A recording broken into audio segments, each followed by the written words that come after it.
ಆತ್ಮೀಯ ಬಂಧುಗಳೇ, ಶ್ರೀಮದ್ ಭಾಗವತಂ ಸ್ಕಂದ 3 ಭಾಗ 1 ಅಧ್ಯಾಯ 15 ಭಗವದ್ಧಾಮದ ವರ್ಣನೆ. ಇದರಿಂದ ಇವತ್ತು 21ನೇ ಶ್ಲೋಕವನ್ನು ತಿಳ್ಕೊಳ್ಳೋಣ. ಶ್ಲೋಕ 21.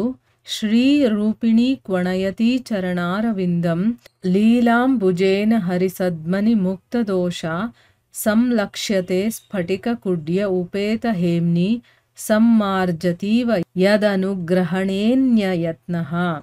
ಅನುವಾದ: ವೈಕುಂಠ ಲೋಕಗಳಲ್ಲಿರುವ ಸ್ತ್ರೀಯರು ಐಶ್ವರ್ಯದ ಅಧಿದೇವತೆಯಾದ ಲಕ್ಷ್ಮಿಯಷ್ಟೇ ಸುಂದರಿಯರು.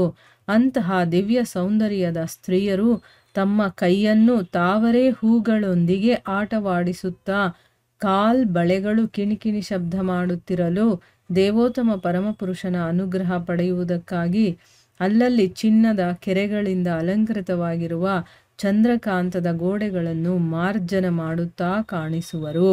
ಇದು ಶ್ಲೋಕ ಮತ್ತೆ ಅದರ ಅನುವಾದ. ಈಗ ಭಾವಾರ್ಥದ ಮೂಲಕ ನಾವು ಇದರ ಅರ್ಥವನ್ನು ತಿಳ್ಕೊಳ್ಳೋದಕ್ಕೆ ಪ್ರಯತ್ನ ಮಾಡೋಣ. ಹೋದ ಭಾಗದಲ್ಲಿ ನಾವೇನು ತಿಳ್ಕೊಂಡ್ವಿ? ವೈಕುಂಠದಲ್ಲಿ ವಾಸ ಮಾಡುವಂಥವರು ವೈಢೂರ್ಯ, ಮರಕತ, ಸುವರ್ಣ ಇದರಿಂದ ರಚಿತವಾಗಿರುವಂತಹ ತಮ್ಮ ತಮ್ಮ ವಿಮಾನಗಳಲ್ಲಿ ಸಂಚಾರ ಮಾಡ್ತಾರೆ.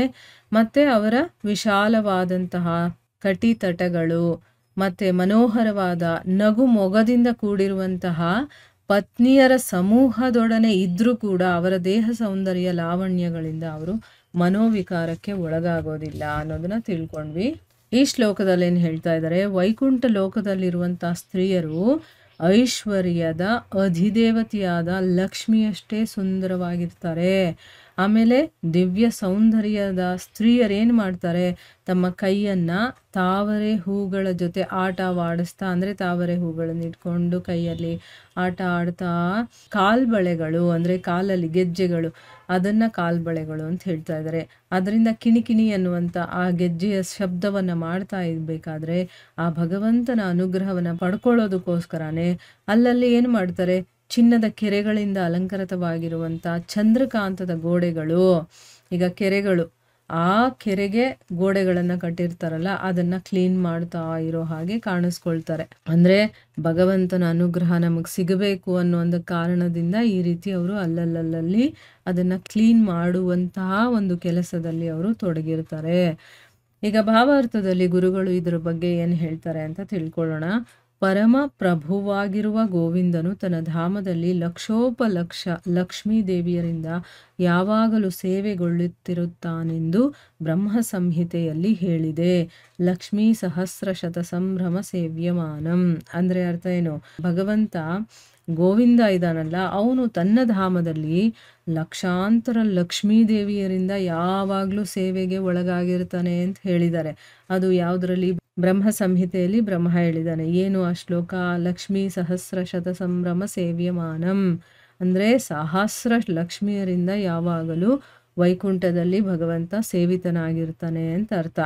ವೈಕುಂಠ ಲೋಕಗಳಲ್ಲಿ ನೆಲೆಸಿರುವ ಈ ಅಸಂಖ್ಯರಾದ ಲಕ್ಷ್ಮಿಯರು ದೇವೋತ್ತಮ ಪರಮಪುರುಷನ ನಿಜವಾದ ಪತ್ನಿಯರಲ್ಲ, ಆದರೆ ಅವರು ಭಗವತ್ ಭಕ್ತರ ಪತ್ನಿಯರಾಗಿದ್ದು ದೇವೋತ್ತಮ ಪರಮಪುರುಷನ ಸೇವಾ ತತ್ಪರರಾದವರು. ನೋಡಿ, ಇಲ್ಲೇನು ಹೇಳ್ತಾ ಇದ್ದಾರೆ ಗುರುಗಳು? ವೈಕುಂಠ ಲೋಕದಲ್ಲಿ ಸಹಸ್ರಾರು ಲಕ್ಷ್ಮಿಯರಿಂದ ಸೇವಿತರಾಗಿರ್ತಾನೆ ಭಗವಂತ ಅಂತ ಹೇಳ್ತಾರಲ್ಲ, ಆ ಸಹಸ್ರಾರು ಲಕ್ಷ್ಮಿಯರು ಭಗವಂತನ ನಿಜವಾದ ಹೆಂಡತಿಯರಲ್ಲ ಅವರು, ಆದರೆ ಭಗವದ್ ಭಕ್ತರ ಹೆಂಡತಿಯರಾಗಿದ್ದು ಭಗವಂತನ ಸೇವೆಯಲ್ಲಿ ಸದಾ ನಿರತರಾಗಿರ್ತಾರೆ ಅಂತಂದ್ಬಿಟ್ಟು ಇಲ್ಲಿ ಹೇಳ್ತಾ ಇದ್ದಾರೆ. ವೈಕುಂಠ ಲೋಕಗಳಲ್ಲಿ ಮನೆಗಳೆಲ್ಲವೂ ಚಂದ್ರಕಾಂತದಿಂದ ನಿರ್ಮಿತವಾಗಿದೆ ಎಂದು ಇಲ್ಲಿ ಹೇಳಿದೆ. ಹಾಗೆಯೇ ವೈಕುಂಠ ಲೋಕಗಳ ಮನೆಗಳ ನೆಲವು ಪುರುಷ ಶಿಲೆಯಿಂದ ಆಗಿದೆ ಎಂದು ಬ್ರಹ್ಮ ಸಂಹಿತೆಯಲ್ಲಿ ಹೇಳಿದೆ.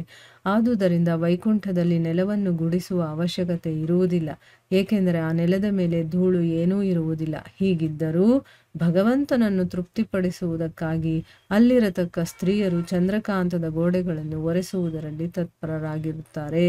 ಏಕೆ? ಕಾರಣವಿಷ್ಟೇ. ಹಾಗೆ ಮಾಡುವುದರಿಂದ ಅವರು ಭಗವಂತನ ಅನುಗ್ರಹವನ್ನು ಪಡೆಯಲು ಕಾತರರಾಗಿರುತ್ತಾರೆ.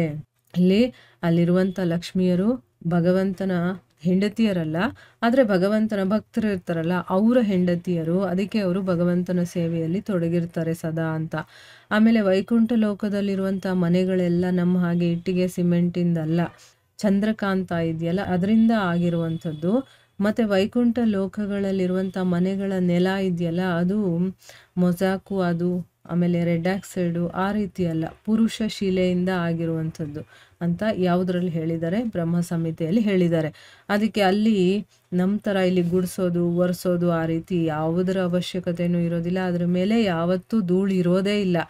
ಆದರೂ ಕೂಡ ಭಗವಂತನಿಗೆ ತೃಪ್ತಿಪಡಿಸ್ಬೇಕಲ್ಲ ಅಂತಂದ್ಬಿಟ್ಟು ಅಲ್ಲಿರುವಂಥ ಸ್ತ್ರೀಯರೆಲ್ಲರೂ ಕೂಡ ಚಂದ್ರಕಾಂತದ ಗೋಡೆಯನ್ನು ಒರೆಸೋದಲ್ಲೇ ಸದಾ ನಿರತರಾಗಿರ್ತಾರೆ.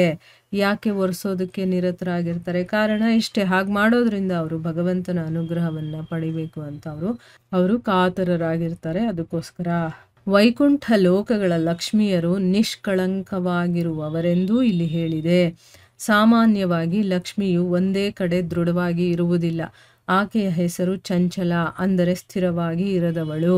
ಆದುದರಿಂದ ನಾವೇ ನೋಡುತ್ತಿದ್ದೇವೆ, ಬಹಳ ಐಶ್ವರ್ಯವಂತನಾದವನು ಬಡವರಲ್ಲಿ ಬಡವನಾಗಬಹುದು. ಅಂದರೆ ಅರ್ಥ ಏನು? ವೈಕುಂಠ ಲೋಕದಲ್ಲಿ ಲಕ್ಷ್ಮಿಯರಿದಾರಲ್ಲ, ಅವರೆಲ್ಲ ನಿಷ್ಕಳಂಕರಾಗಿರುವಂಥವ್ರು. ಒಂದು ಸ್ವಲ್ಪನೂ ಕೂಡ ಅವರಲ್ಲಿ ಕಳಂಕ ಅನ್ನೋದಿಲ್ಲ, ಕೆಟ್ಟತನ ಅನ್ನೋದಿಲ್ಲ. ಸಾಮಾನ್ಯವಾಗಿ ಲಕ್ಷ್ಮಿ ಅನ್ನೋಳು ಒಂದೇ ಕಡೆ ಇರೋದಿಲ್ಲ. ಅವಳನ್ನ ಚಂಚಲೆ ಅಂತ ಕರಿತೀವಲ್ವ ನಾವು. ಅಂದ್ರೆ ಏನು? ಸ್ಥಿರವಾಗಿ ಇರದೇ ಇರೋಳು, ಒಂದು ಕಡೆ ಸ್ಥಿರವಾಗಿ ಇರೋದಿಲ್ಲ ಅಂತ. ಚಂಚಲ ಸ್ವಭಾವ ಅಂದರೆ ಈ ಕಡೆ ಆ ಕಡೆ ಓಡಾಡ್ತಾ ಇರುವಂಥದ್ದು. ಅದಕ್ಕೋಸ್ಕರನೇ ಇಲ್ಲಿ ಗುರುಗಳು ಹೇಳ್ತಾ ಇದ್ದಾರೆ, ನಾವೇ ನೋಡ್ತೀವಲ್ವ. ಈಗ ನೋಡಿ, ತುಂಬ ದೊಡ್ಡ ಸಾಹುಕಾರ ಆಗಿರ್ತಾನೆ, ಏನಾಯಿತು ಅಂತ ಗೊತ್ತಿಲ್ಲ, ರಾತ್ರಿ ಅವನು ಬಡವರಿಗಿಂತ ಬಡವನಾಗ್ಬಿಡ್ಬೋದು ಅಂತ ಒಂದು ದೀನ ಸ್ಥಿತಿಗೆ ಅವನು ಬಂದ್ಬಿಡ್ತಾನೆ. ಯಾಕೆ? ಲಕ್ಷ್ಮಿ ಚಂಚಲೆ ಆಗಿರೋದ್ರಿಂದ ಅವಳು ಸ್ಥಿರವಾಗಿ ಒಂದು ಕಡೆ ನಿಂತ್ಕೊಳ್ಳೋದಿಲ್ಲ. ಅದಕ್ಕೋಸ್ಕರ ಇನ್ನೊಂದು ಉದಾಹರಣೆಯಾಗಿ ರಾವಣನಿದ್ದಾನೆ. ರಾವಣನು ಲಕ್ಷ್ಮಿಯಾದ ಸೀತೆಯನ್ನು ತನ್ನ ರಾಜ್ಯಕ್ಕೆ ಕೊಂಡೊಯ್ದನು. ಮತ್ತೆ ಲಕ್ಷ್ಮಿಯ ಅನುಗ್ರಹದಿಂದ ಸಂತುಷ್ಟವಾಗಿರುವ ಬದಲಾಗಿ ಅವನ ಕುಟುಂಬವು, ಅವನ ರಾಜ್ಯವು ಅಳಿದು ಹೋಯಿತು. ಹೀಗೆ ರಾವಣನ ಅರಮನೆಯಲ್ಲಿ ಲಕ್ಷ್ಮಿಯು ಚಂಚಲೆ ಎನಿಸುತ್ತಾಳೆ. ರಾವಣ ವರ್ಗದ ಮನುಷ್ಯರಿಗೆ ಲಕ್ಷ್ಮಿ ಮಾತ್ರ ಬೇಕು, ಆಕೆಯ ಗಂಡನ ಹೊರತಾಗಿ. ಆದುದರಿಂದ ಅವರು ಲಕ್ಷ್ಮಿಯಿಂದಾಗಿ ಅಸ್ಥಿರರಾಗುವರು. ಆದರೆ ವೈಕುಂಠದಲ್ಲಿ ಲಕ್ಷ್ಮಿಯು ಭಗವಂತನ ಸೇವೆಯಲ್ಲಿ ಅಚಲಳಾಗಿ ಇರುತ್ತಾಳೆ. ಆಕೆ ಐಶ್ವರ್ಯದ ದೇವತೆಯಾದರೂ ಭಗವಂತನ ಅನುಗ್ರಹವಿಲ್ಲದೆ ಸುಖಿಯಾಗಿ ಇರಲಾರಳು. ಇಲ್ಲಿ ಎಕ್ಸಾಂಪಲ್ ಕೊಡ್ತಾ ಇದ್ದಾರೆ ಗುರುಗಳು. ಏನು ಅಂತಂದರೆ, ಉದಾಹರಣೆಯಾಗಿ ರಾವಣ ಇದ್ದಾನೆ. ಈಗ ನೋಡಿ, ರಾವಣ ಲಕ್ಷ್ಮಿಯಾದಂಥ ಸೀತೆಯನ್ನು ತನ್ನ ರಾಜ್ಯಕ್ಕೆ ಕರ್ಕೊಂಡೋಗಿ ಅಶೋಕವನದಲ್ಲಿ ಇಟ್ಕೊಂಡಿದ್ದ ಅಲ್ವಾ. ಅವನು ಆ ಲಕ್ಷ್ಮಿಯ ಅನುಗ್ರಹದಿಂದ ಸಂತುಷ್ಟನಾಗಿರಬೇಕಾಗಿತ್ತು. ಅವ್ನು ಕರ್ಕೊಂಡು ಹೋದ್ಮೇಲೆ ಅಲ್ಲಿ ಸಂತುಷ್ಟಿ ಅನ್ನೋದು ಇರಬೇಕಾಗಿತ್ತು. ಆದರೆ ಏನಾಯಿತು, ಅವನ ಕುಟುಂಬ, ಅವನ ರಾಜ್ಯ ಎಲ್ಲವೂ ನಾಶ ಆಗ್ಬಿಡ್ತು. ಅಂದರೆ ಏನು? ರಾವಣನ ಮನೆಯಲ್ಲಿ ಲಕ್ಷ್ಮಿ ಚಂಚಲೆ ಅನ್ನಿಸ್ಕೊಳ್ತಾಳೆ ಅನ್ನೋದಕ್ಕೆ ಇಲ್ಲೊಂದು ಎಕ್ಸಾಂಪಲ್ ಕೊಟ್ಟಿದ್ದಾರೆ. ಈಗ ರಾವಣನ ಹಾಗೇನೇ ಇರುವಂಥ ಮನುಷ್ಯರಿಗೆ ಏನು ಅಂತಂದರೆ, ಅವ್ರು ಏನು ಯೋಚನೆ ಮಾಡ್ತಾರೆ? ಲಕ್ಷ್ಮಿ ಮಾತ್ರ ಬೇಕು ನಮಗೆ, ನಾರಾಯಣ ಬೇಡ ಅಂತ ಹೇಳ್ತಾರೆ. ಅಂದರೆ ಅವನ ಗಂಡ ಬೇಡ, ನಮಗೆ ಅವಳು ಮಾತ್ರ ಬೇಕು ಅಂತ. ಅದಕ್ಕೋಸ್ಕರನೇ ಅವರು ಲಕ್ಷ್ಮಿಯಿಂದ ಅಸ್ಥಿರರಾಗ್ತಾರೆ. ಅಂದರೆ ಏನು? ಅವರು ಒಂದು ರೀತಿನೇ ಇರೋದಕ್ಕೆ ಸಾಧ್ಯ ಇಲ್ಲ. ಒಂದ್ಸರಿ ಬಡವರು ಆಗ್ಬಿಡ್ತಾರೆ, ಒಂದ್ಸರಿ ಎಲ್ಲವನ್ನ ಕಳ್ಕೊಂಡ್ಬಿಡ್ತಾರೆ. ಯಾಕೆ? ಎಲ್ಲಿ ಲಕ್ಷ್ಮಿ ಮಾತ್ರ ಇರ್ತಾಳೋ ಅಲ್ಲಿ ಅವಳಿಷ್ಟ, ಅವಳಿದ್ರೂ ಇರ್ಬೋದು, ಅವಳಿಗೆ ಯಾವಾಗ ಅಲ್ಲಿ ಬಿಟ್ಟು ಹೋಗ್ಬೇಕು ಅನ್ಸುತ್ತೋ ಅಲ್ಲಿ ಹೋಗ್ಬಿಡ್ತಾಳೆ. ಆದರೆ ಯಾವಾಗ ಅಲ್ಲಿ ನಾರಾಯಣನ ಜೊತೆ ಲಕ್ಷ್ಮಿ ಇರ್ತಾಳೋ ಅವಳು ಸದಾ ನಿಮ್ಮ ಮನೆಯಲ್ಲೇ ಇರ್ತಾಳೆ. ಯಾಕೆ ಅಂತಂದರೆ ಅವಳಿಗೆ ಭಗವಂತ ನಾರಾಯಣನ ಸೇವೆಯಲ್ಲಿ ತೊಡಗಿರೋದು ಅಂತಂದರೆ ಅವಳಿಗೆ ತುಂಬ ಇಷ್ಟ. ಸೊ ನಾರಾಯಣ ಎಲ್ಲಿ ಇರ್ತಾನೋ ಅಲ್ಲಿ ಲಕ್ಷ್ಮಿ ಸದಾ ಇರ್ತಾಳೆ. ವೈಕುಂಠದಲ್ಲಿ ಲಕ್ಷ್ಮಿಯ ಯಾವಾಗಲೂ ಭಗವಂತನ ಸೇವೆಯಲ್ಲಿ ನಿರತಳಾಗಿರ್ತಾಳೆ. ಅಲ್ಲಿ ಅಚಳಲಾಗಿ, ಅಂದರೆ ಎಲ್ಲೂ ಒಂದು ಸ್ವಲ್ಪನೂ ಅಲುಗಾಡದೆ ಅವಳು ಅಲ್ಲೇ ಇರ್ತಾಳೆ. ಆಕೆ ಐಶ್ವರ್ಯದ ದೇವತೆ ಆದರೂ ಕೂಡ ಭಗವಂತನ ಅನುಗ್ರಹ ಇಲ್ಲದೆ ಅವಳು ಕೂಡ ಸುಖವಾಗಿರೋದಕ್ಕೆ ಸಾಧ್ಯ ಇಲ್ಲ. ಅದಕ್ಕೆ ಅವಳು ಸದಾ ತನ್ನನ್ನು ತಾನು ಭಗವಂತನ ಸೇವೆಯಲ್ಲಿ ತೊಡಗಿಸ್ಕೊಂಡಿರ್ತಾಳೆ. ಐಶ್ವರ್ಯದ ದೇವತೆ ಕೂಡ ತಾನು ಸುಖವಾಗಿ ಇರಬೇಕಾದರೆ ಭಗವಂತನ ಅನುಗ್ರಹ ಆಕೆಗೆ ಬೇಕಾಗುತ್ತದೆ. ಆದರೂ ಭೌತ ಜಗತ್ತಿನಲ್ಲಿ ಸೃಷ್ಟಿಗೊಂಡ ಜೀವಿಗಳಲ್ಲಿ ಅತ್ಯುನ್ನತನಾದ ಬ್ರಹ್ಮನೂ ಕೂಡ ಸುಖಕ್ಕಾಗಿ ಲಕ್ಷ್ಮಿಯ ಅನುಗ್ರಹವನ್ನು ಪಡೆಯಲು ಯತ್ನಿಸುವನು. ನೋಡಿ, ಇಲ್ಲೇನು ಹೇಳ್ತಾ ಇದ್ದಾರೆ? ಲಕ್ಷ್ಮಿ ಐಶ್ವರ್ಯದ ದೇವತೆ ಆದರೂ ಕೂಡ ಭಗವಂತನ ಅನುಗ್ರಹ ಅನ್ನೋದು ಅವಳಿಗೆ ಬೇಕಾಗುತ್ತೆ. ಅದಿಲ್ಲ ಅಂತಂದರೆ ಅವಳು ಸುಖವಾಗಿರೋದಕ್ಕೆ ಸಾಧ್ಯ ಇಲ್ಲ.